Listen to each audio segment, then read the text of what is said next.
Mushroom চিনেন? ব্যাঙের ছাতার মতো। রেস্টুরেন্টে ইদানিং মাশরুমের স্যুপ পাওয়া যায়, এটা খাবেন। যাদের চোখের জ্যোতিতে সমস্যা, দৃষ্টিতে সমস্যা, খাবেন। হাদিসে এসেছে আল কামআতু মিনাল মান ওয়া মাউহা শিফাউন লিল আইন। মাশরুম হলো মান্না সালোয়ার মতো খাবার। মাশরুমের স্যুপ যারা খাবে, চোখের জ্যোতি যাদের কম, তাদের চোখের জ্যোতি বাড়িয়ে দিবে কে? বুখারীর বর্ণনা, কানা রাসূলুল্লাহ ইউহিব্বুল হালাওয়া ওয়াল আসাল। বিশ্বনবী মিষ্টান্ন খেতে বড় পছন্দ করতেন। বৈজ্ঞানিক অ্যান্ডারসন, তিনি চিকিৎসা বিজ্ঞানের একজন বড় বিজ্ঞানী। তিনি কোরআনের একটা আয়াত তার নজরে পড়ল, সূরা বাকারার, হুয়াল্লাযী খালাকা লাকুম মা ফিল আরদি জামিয়া। আল্লাহ এখানে বললেন, দুনিয়ার কোন জিনিস আমি অনর্থক বানাই না, সব তোমাদের জন্য বানাইছি। অ্যান্ডারসনকে আমার মাথায় ঢুকছে ব্যাঙের ছাতা। আমি ব্যাঙের ছাতার কাছে যাইয়া ভাবলাম, কোরআনে তো আল্লাহ বলেছেন সব তোমাদের জন্য বানাইছে, তো ব্যাঙের ছাতা বানাইছে কি লেগে? এত বড় ডাক্তার অ্যান্ডারসনের নাম সারা পৃথিবীতে আছে না নাই? অনেক বড় ডাক্তার ছিলেন তিনি।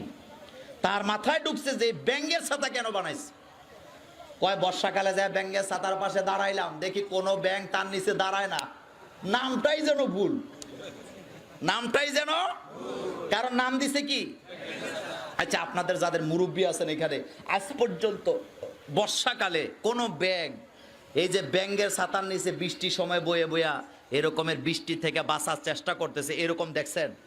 অথবা ব্যাঙ হাত দিয়া ব্যাঙের ছাতা লইয়া ঘুরতেছে, এরকম দেখছেন? তো নাম কি এটার? তো ব্যাঙের ছাতা হইল কেন? প্রশ্ন জাগে কি জাগে না? অ্যান্ডারসনকে আমি গবেষণা করলাম 6 মাস। কয় মাস? দেখি না কোনো ব্যাঙ তার নিচে বয় না। তো ভাবলাম নামটাই বোধহয় ভুল। এবার আমি একটা ব্যাঙের ছাতা নিয়ে আমার গবেষণালয়ে চলে গেলাম। যাওয়ার পরে ব্যাঙের ছাতা নিয়ে টানা 2 বছর আমি গবেষণা করলাম।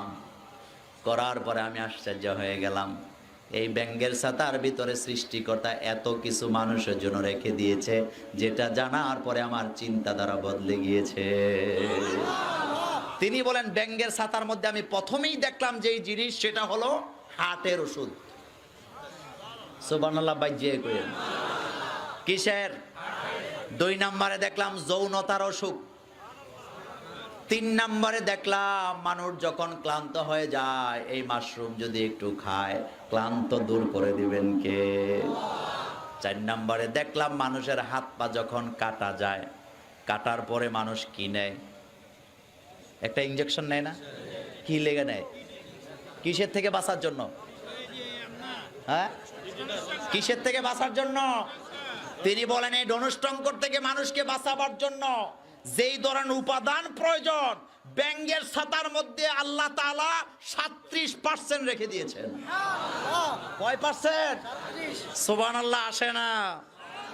তাইলে দুনিয়ার কোনো কিছু আল্লাহ অনর্থক বানান